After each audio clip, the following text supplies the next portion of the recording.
seats had been filled out. The 54-year-old suffered from high blood pressure and high cholesterol, but this was never flagged up. On October the 19th, 2008, Mr Karen went diving with Ian Johnson off the coast of Portland to a depth of more than 30 metres. Before resurfacing, he fell unconscious and couldn't be saved. The Health and Safety Executive prosecuted, and both the dive school and Mr Johnson admitted failing to ensure the health and safety of others. Student divers are the most vulnerable members of the diving community, and as such they need the protection. In this case, it is incumbent upon all who provide dive training to student divers to ensure that their students are medically fit to dive. Well, today at Bristol Crown Court, the judge found both Mr Johnson and the company to have made significant failings. Mr Johnson was fined £5,000 and the company £10,000. And there was an order for £20,000 of legal costs to be paid. Mr Karen's widow Shirley said the outcome wouldn't bring her husband back, but she's glad the case is finally over. Obviously I have moved on, I'm trying to move on, but as I say, the girls will never have their dad. They're teenagers now, they're sometimes difficult to deal with, so life has to go on, but sometimes it is difficult. Paddy, the Professional Association of Diving Instructors, has now expelled Ian Johnson and sub-aquaholics from the association. Daisy Gray in Bristol for the West Country Tonight. The Bristol Children's Hospital is being investigated after the deaths of 3 young patients within the last year. The children's parents have begun legal action against the hospital trust. The Care Quality Commission has launched an investigation and made a surprise visit to the hospital last month in response to concerns. It's expected to publish a full report later this month. The hospital trust says it absolutely rejects the parents' allegations. A court has heard how double murder suspect Stephen Farrow told police they were on the wrong track by arresting him for allegedly stabbing to death the Reverend John Suddards and pensioner Betty Yates. A friend of the vicar, found dead at his home in Thornbury in South Gloucestershire, also revealed she'd had 2 text messages from the victim's mobile phone 4 days after his death.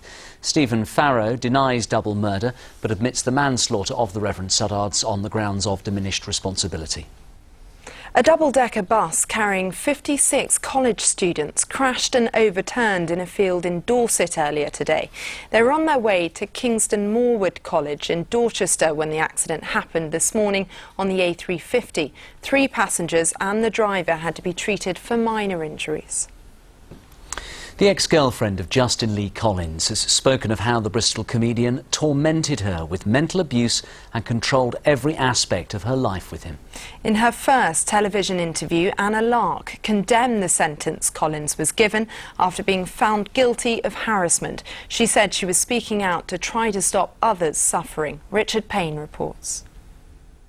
In Justin Lee Collins, Anna Lark thought she'd met the love of her life. The TV celebrity was, she said, wonderful, kind and generous. But after moving in, she soon saw a different side to the man who went from Bristol schoolboy to showbiz star. The abuse just like, sort of like drip fed, and it's just like, you know, and by the time that you're in love and completely smitten, and I've moved in with him and everything, then you think, oh my God, he's like, you know, he's a control freak. 38-year-old Collins was found guilty of harassing Miss Lark after a 10-day trial, during which time the court heard this secret recording of their tempestuous relationship. I told you what to do. You up at the pub. When you're with me, you look at a ground, you look at a tree, you look at a bench, you look at any animal object. You do not look at any other human being, you. Do you understand? Do you understand? Collins, Miss Lark said, ordered her to end her Twitter and Facebook accounts and have a joint email address. He also kept a detailed record of all her previous relationships. He controlled the way I dressed, so if he didn't like what I wore, so sometimes I used to go down to meet him at the coffee shop. If I'd walk down and he'd sort of sit there like that with his arms folded looking at me, and he'd go, no, don't like what you're wearing, turn around, go back home, change. Collins was ordered to do 140 hours unpaid work, a sentence his former partner condemns as appalling. Emotional abuse can be more damaging than physical abuse, because my bruises, you know, external bruises fade, but the ones inside me, the bruises inside me, they're still there. They're still there. It's really hard. The 38-year-old later issued an apology for the distress and anguish caused, but refused to accept he is violent or an abuser. Anna Lark says she will now attempt to rebuild her life, while Collins must try to do the same with his career. Richard Payne for the West Country Tonight. You're watching the West Country Tonight. Still ahead before 6:30. Lundy Magic, the island in the Bristol Channel that continues to draw in visitors. And 25 years after the Great Storm of 1987, we're at the Met Office to see how the world of forecasting has changed. And of course, Kate will be here with a weather update later in the programme.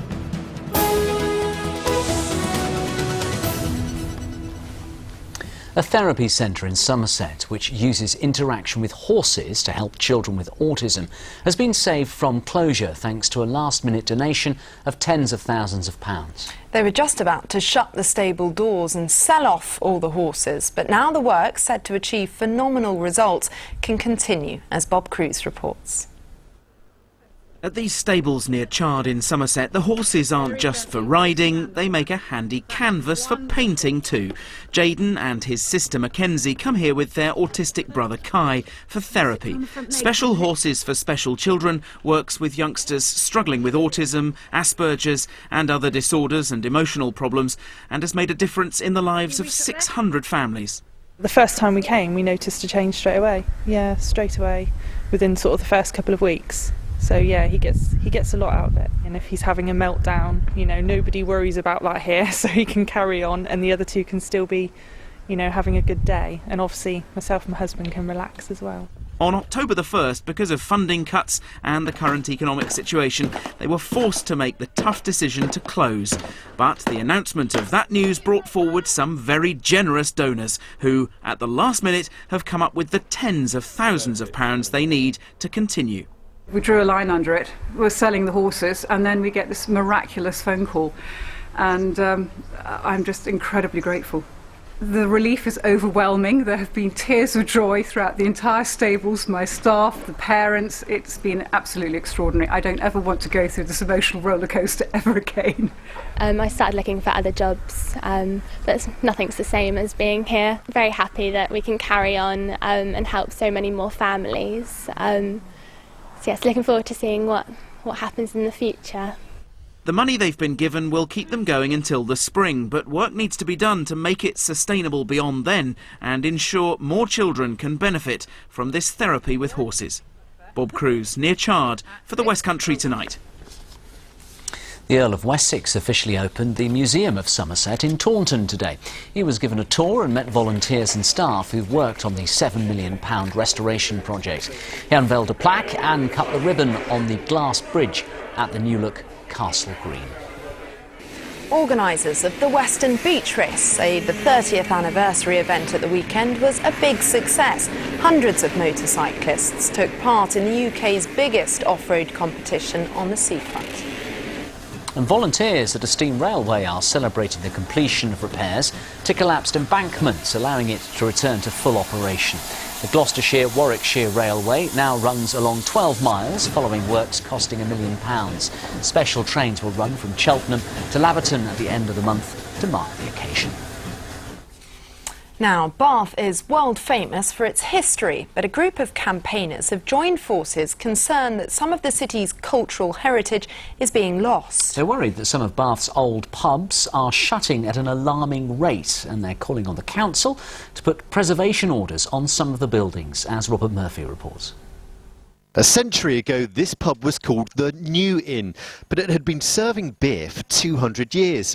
Now it's dropped the new, and it remains a historic hostelry in a time when others are closing all around. Bath writer Kirsten Elliott has compiled a book about the demise. We wrote a book called Bath Pubs, and we published it in 2003. There were about 120 odd pubs in that. Now there's less than 100. Kirsten Elliott took me on a tour of empty inns, each closed for a different reason, starting with the Packhorse at South Stoke, a 400-year-old Grade 2 listed building shut as a pub this summer. This one got sold off, but it got sold when there were landlords who were interested in running it. This is a community pub, and the community wants to keep it open. Next, what's now a care home, but was the English Combe Inn. Built in the days before TV for a big housing estate, it turns out the pub was too big for the 21st century. Modernity overtook it. It just couldn't sustain. The size of it could not be sustained. This building is now homes, but for 100 years it wasn't. And if you look closely, there are still signs of its past life. This was a castle, nice little community pub, bought up by a company that specialised in turning pubs into apartments and flats.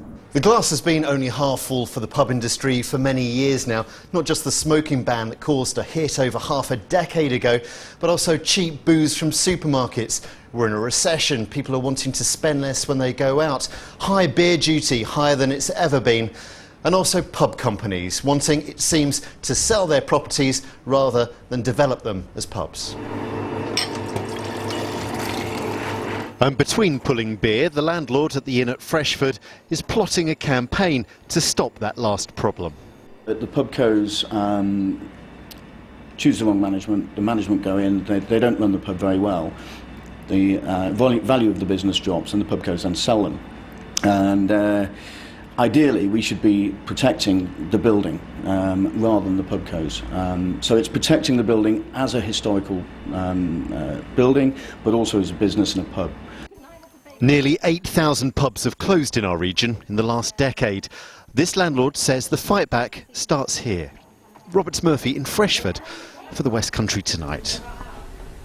And a reminder that you can watch that story in full again and catch up with the rest of our news online at itv.com/west.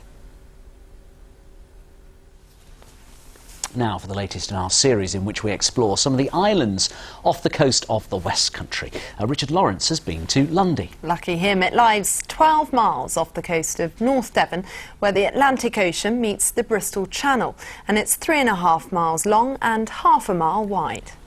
And many who go there talk about the Lundy magic, but what exactly is it?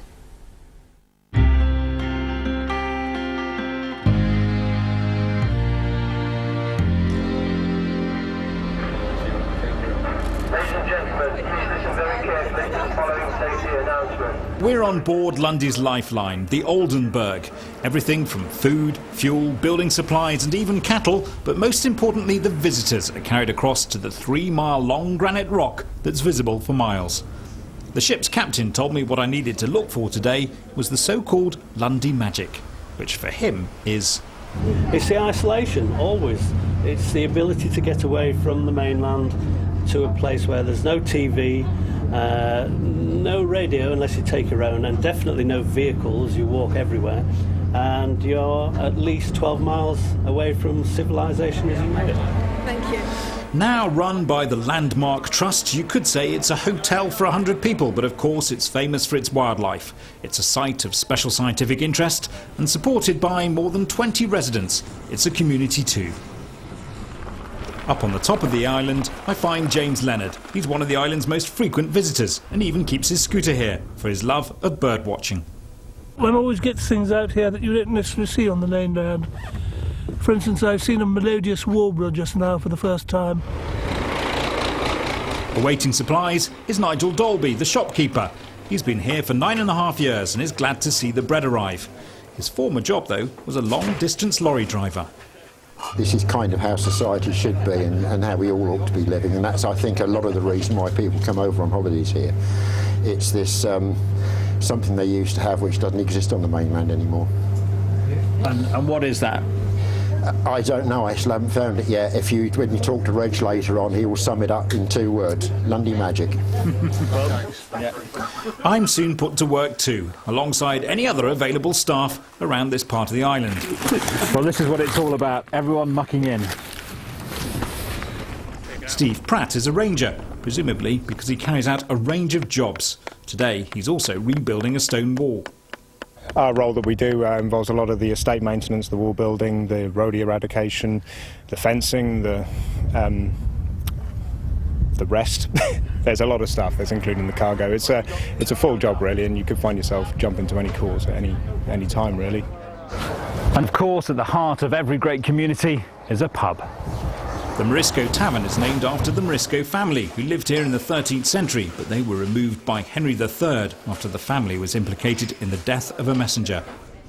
Many of the present buildings and walls, including the old lighthouse, were built around the turn of the 19th century, some by convicts that should have been shipped to Virginia by the local MP Thomas Benson, who owned the island, and kept them here instead. Yes, he was fiddling his expenses. It's nothing new. But just take a look at the view from the tip to the toe of the island. It's 3 miles long and little more than half a mile wide. The job of manager here is like no other. Derek Green wouldn't swap it for the world. I keep hearing this phrase, Lundy magic. What is it to you? Lundy has something that bit special. It has the wildlife, the atmosphere, and it just had such a strong feeling of well-being when you're here. It is really difficult to put your finger on it, but there is definitely something here which touches the spirit, and one, if it gets underneath your skin, stays with you. Lundy even has its own postage stamps. Letters are sorted by one of England's oldest postmasters. When I came on my first visit, on a day trip, it just grabbed me then. It's just ambience all of its own, I think. Yeah. As for the true definition of Lundy magic, well, that's for you to decide if you choose to visit. Richard Lawrence on Lundy for the West Country Tonight. Looks absolutely gorgeous. I have to confess, I've never been. Ooh, I have. I absolutely love it. The Morisco Tavern in I was particular. going to say, as soon as the pub popped up, you're like, oh, that's very lovely. familiar. Yeah. Time for the sport now. Matthias is here with a look at all the weekend sporting action. Let's start with rugby, Matthias. The Chiefs, of course, almost had their dream debut in the Heineken Cup. Oh, it was a close-run thing. I mean, we all know by now how capable the Chiefs are of going out there and causing a big upset. But to go over to Dublin, play the very best team in Europe and almost win, that takes something quite special. Yes, in their first ever Heineken Cup game, the Exeter Chiefs came all about this close to pulling off one of the greatest shocks in club rugby history. No exaggeration. But instead, they narrowly lost 9-6 to Leinster and returned home, ruining their luck. 1,200 Exeter Chiefs supporters made their way to Dublin more in hope than expectation. Few had given their team a hope in hell against the 3-time Heineken Cup champions Leinster. But with half this supposed mismatch gone, Gareth Steenson kicked his side level. And Exeter continued to hold their own, if not outplay their hosts after the break. Steenson was again ice cool, and the Devonians found their voice. With the match delicately balanced, the Chiefs made a reckless blunder, which left head coach Rob Baxter fuming, and Ireland's number 10 with an easy 3 points. But the game wasn't up, and neither side could bear to watch as Ignacio Mieres lined up one last penalty in the final seconds. But he fired wide, and the Chiefs returned home without the prize scalp that their efforts deserved. Of course, Bath didn't qualify for the Heineken Cup this year, but they made a winning start in the European Challenge Cup against the Bucharest Wolves. They ran in 5 tries on their way to a comfortable 40-17 win. In the British and Irish Cup, Bristol staged a late fight back to win in Cardiff. Plymouth Albion lost at home to Munster, though, and the Cornish Pirates saw off Carmarthen at the Menai Field. On to football, and Cheltenham Town take the plaudits after they beat Wimbledon to move into the League 2 automatic promotion places. But Yeovil conspired to lose against Tranmere despite taking a 2-goal lead. Tim Walsh rounds up the best and the worst of the action.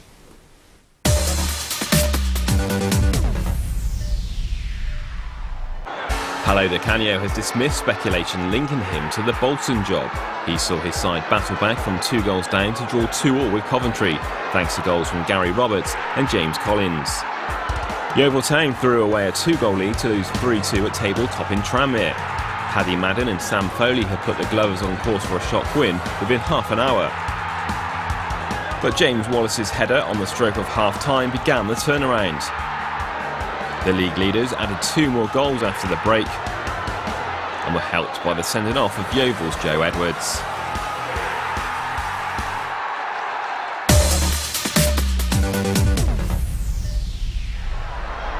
Cheltenham are up to third after their second away win in a row. Marlon Pack's sweet volley gave them the lead at Wimbledon, before former Dons player Khalid Mohammed ensured it wasn't a winning start for their new manager Neil Ardley. David Clarkson's third goal of the season put Bristol Rovers ahead at Burton, but the Pirates were only 3 points above the relegation zone after Billy Key earned Albion a point.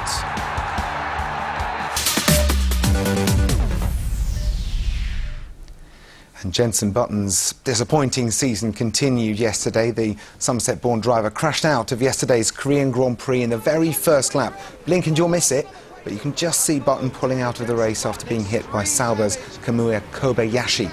Sebastian Vettel came first, and he now leads the Drivers' Championship by 6 points with only 4 races to go. And that's your sport. Lovely, Matthias. Thank you very much indeed.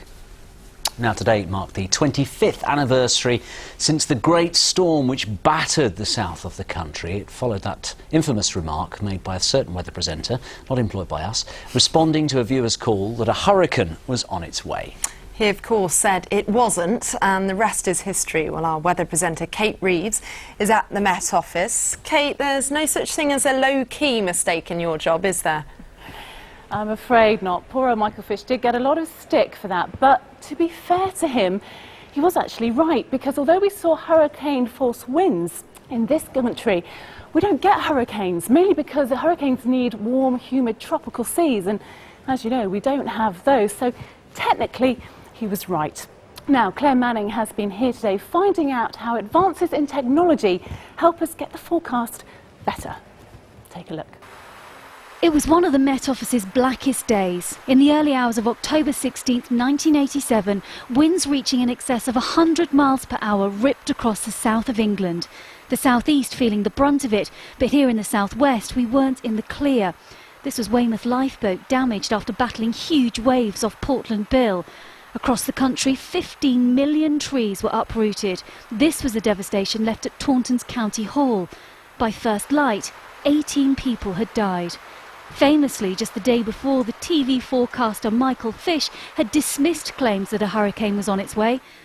Today, forecaster Helen Chivers explained to me how they got it all so wrong. As you can see from these satellite images, they're really quite grainy.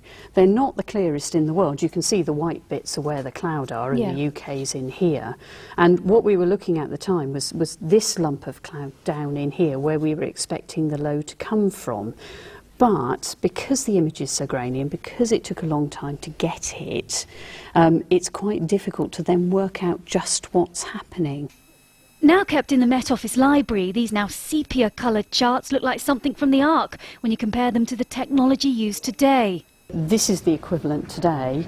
Comes in every 15 minutes, direct to the PC, so it's on your screen within 15 minutes of the picture being taken. And one of the biggest differences, you can see the contrast in the cloud. So you've got this white cloud here is your high cold cloud, and you can then see the shades of grey as you go down through the cloud layers to the warmer clouds at the bottom.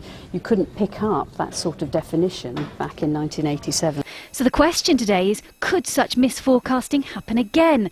Well, never say never, but it is unlikely. 25 years ago, meteorologists were working from a single satellite image that was only updated every 3 hours. Today, they work from 4 satellite images updated every hour.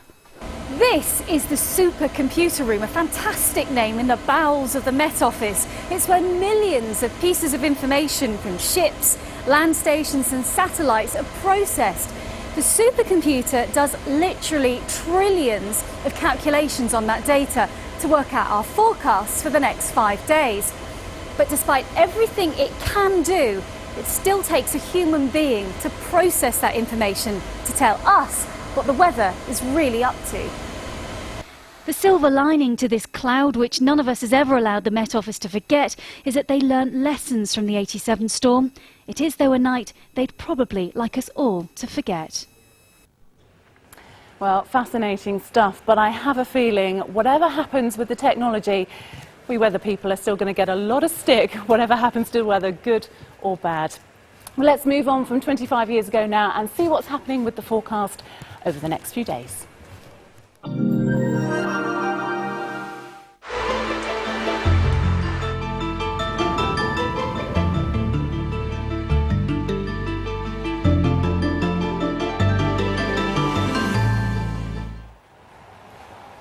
Well, we've got a band of rain moving through the region at the moment. That's going to linger for most of this evening, but as we go towards the early hours of the morning, it should clear out of the way, leaving behind much drier conditions, some clear skies, but also one or two showers here and there.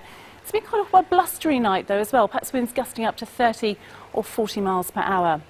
Now, tomorrow morning, waking up in the west, that rain have cleared out of the way and it's going to be dry and sunny. Bits and pieces of cloud around, perhaps bubbling up a touch as we go through the afternoon. Always the risk of an isolated shower, but I think generally dry. Temperatures around 14 Celsius, a bit breezy perhaps in the southwest, but easing off later on in the day. Further east, very similar story as well, waking up to lots of sunshine, just bits and pieces of cloud. And perhaps as we go through the afternoon, there's the risk of an isolated shower through the Bristol Channel. But again, a largely dry afternoon. Temperatures again, quite comfortable at around 14 Celsius and a little bit breezy at times. Well, the tide times coming up next for you. I think it could be perfect conditions to enjoy a stroll along the coast tomorrow, so do take note of the times of high water before you go and make the most of it generally, because if we take a look at the outlook at the rest of the week, we're going to see a mixture of sunshine and showers on Wednesday, and some of those showers could be quite heavy at times, a bit blustery from the southwest as well. As we go through Thursday and Friday, however, we'll see that wind ease off and the showers will tend to ease off as well, so hopefully we'll see a little bit more in the way of sunshine than showers, and temperatures not looking too bad either. They're creeping up ever so slowly, reaching a rather comfortable 15 Celsius. That's the weather. Have a good evening. Bye-bye.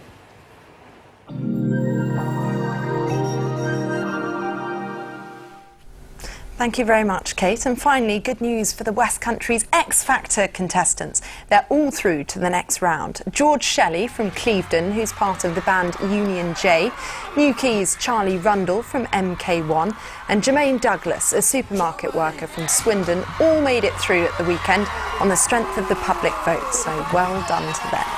Well done indeed. I was sorry to see Melanie go, though. I have to say I liked her. She was good. She was a George Shelley, though, and their band up their game, didn't they? Brilliant. Yeah. What with the drama of X Factor and then Lady Sybil dying in Downton Abbey. I tell you what, I'm pleased to be back at work.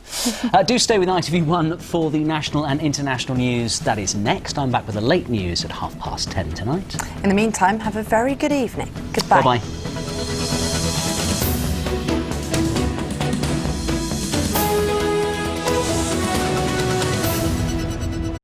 Well, our summer